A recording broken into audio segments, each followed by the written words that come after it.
Hola guys, welcome back to my channel. My name is Roxanne. If it's your first time here, then welcome. Galileo, what are you doing? My name is Roxanne. If it's your first time here, then welcome. Today I want to do the 10-year challenge book tag. I was tagged by Olive over at a Book Olive to do this. It was originally created by Rincey over at Rincey Reads, and I had been meaning to actually do this tag, so it's really nice that she tagged me so that I can go ahead and actually look back at the last 10 years and see how my reading has evolved and everything like that. So let's get right into it. Number one was what was your favorite book in 2009?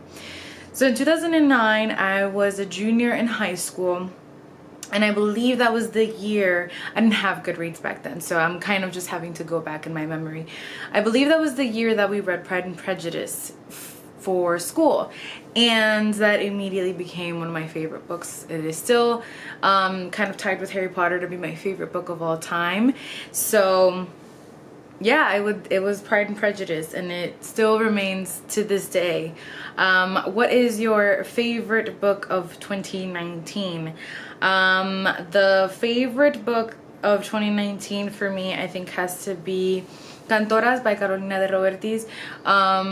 Now, this is a book that I read in 2019. If it is what book, like in 2019, if I were to be asked what my favorite book is, it's still Pride and Prejudice. But if it's, what did you do? But if it's what the question refers to is what is your favorite book that you read this year, then that would be Cantoras by Carolina de Robertis, which is a historical fiction about queer women that I love. I loved so much, and I talked about it, I think, for my Hispanic Heritage Month video, so I'll link that up above and down below if you want to listen to my thoughts about that one.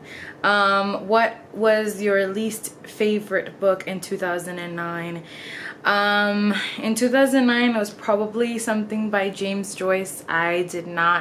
Still have not been able to get along with James Joyce. Again, we had to read it for school, and I just didn't understand it. And to be fair, it maybe wasn't that I didn't understand it, it was more like I didn't understand the beginning of it, and then I stopped trying. Like, I got very frustrated, and then I stopped trying. Maybe if I tried again, not only would I understand it better, but I would also have more patience with myself as a reader and maybe do more research and things like that. So yeah, that's definitely the case still. Is anything I think of James Joyce and I'm like, no, I don't want to read anything by him.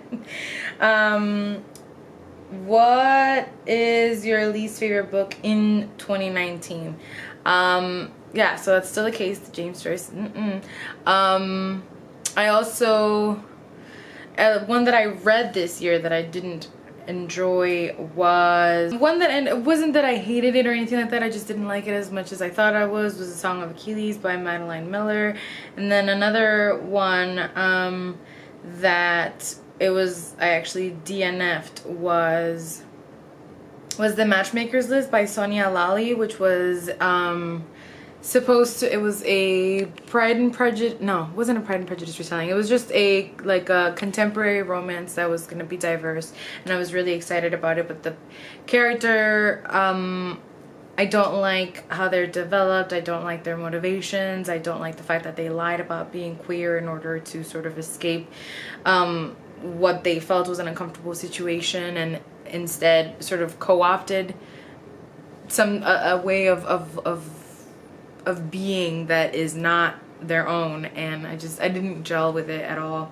So I DNF'd that one, but I got pretty far into it, but I DNF'd it and I didn't like it. What is a book published in 2009 that you still want to read? This is a really good question, and I forgot that this was a question and I didn't do research for it, so hold please. So a book that was published in 2009 that I still want to read is A Little Stranger by Sarah Waters, and that's because I want to go through all of Sarah Waters' catalog. I love her. She's one of my favorite authors. I have really enjoyed everything that I've read of hers, and so that's on my list of books that I want to read that was published in 2009. What is a book published in 2019 that you want to get to before 2020? This one, I don't know that it's going to happen. to be quite honest. I mean, I would like to read it. I meant to read it for Nonfiction November, but then the audiobook was no longer available on Scribd, so I just I guess kind of decided that I would read it next year. But one that I still would have liked to read is Ordinary Girls by Hakira Diaz. This is a memoir written by a Puerto Rican author. You guys know that being Puerto Rican myself, I like to read anything written by Puerto Rican authors. So yeah, I mean, might I still get to it? I guess, but I think at this point I'm just kind of focused on light reads towards the end of the year, Christmassy stuff. I don't know, not anything else besides that, but we'll see. I mean, that could change. Number 7, what is a genre you used to read a lot of that you don't read as much of anymore? So it's not that I don't read it anymore, it's just that I feel like back then I used to read a lot of fantasy, and I haven't read as much this year. I'm actually getting all of my numbers ready to do a sort of my reading year in numbers video.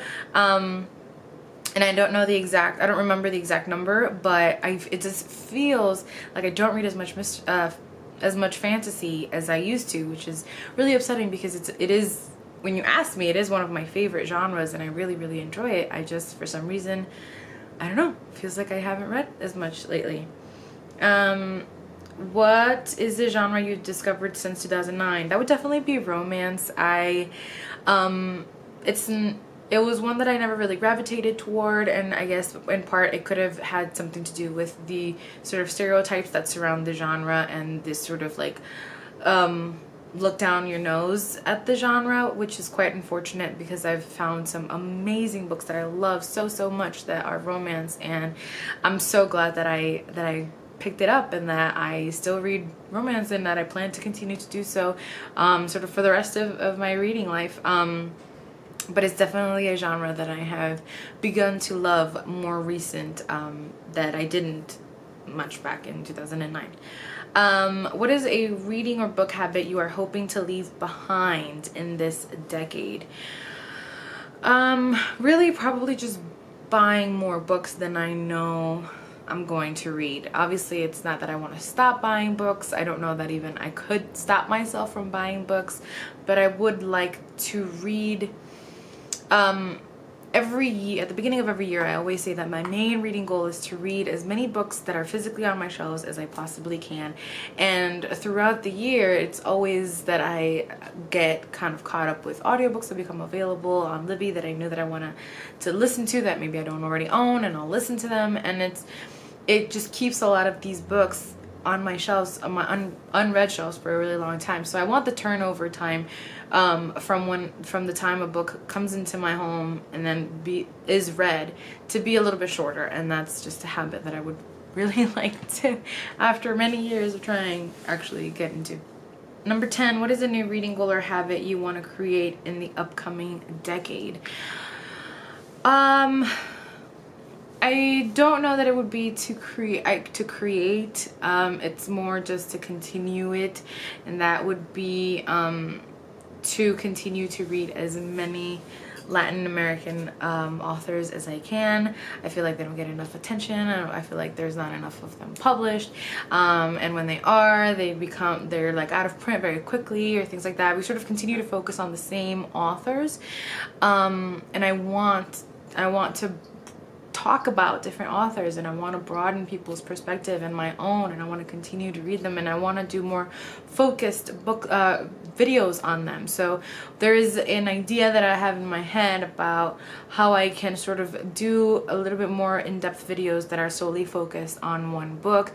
Maybe not necessarily a sit down and talk to you guys review, because those always make me feel a lot of pressure, and I tend to steer away from them.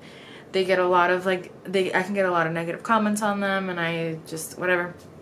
So I would still like to sort of do a review on them, but maybe in a little bit of a less structured way, a little bit more just me talking to you guys from whatever just comes to mind, and not necessarily sitting down and writing things down and just have it be very kind of genuine and natural and flowy to you guys.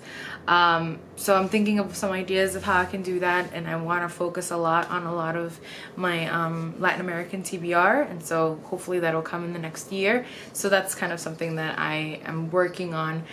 So kind of book reviews, but not exactly. We'll see how that all turns out.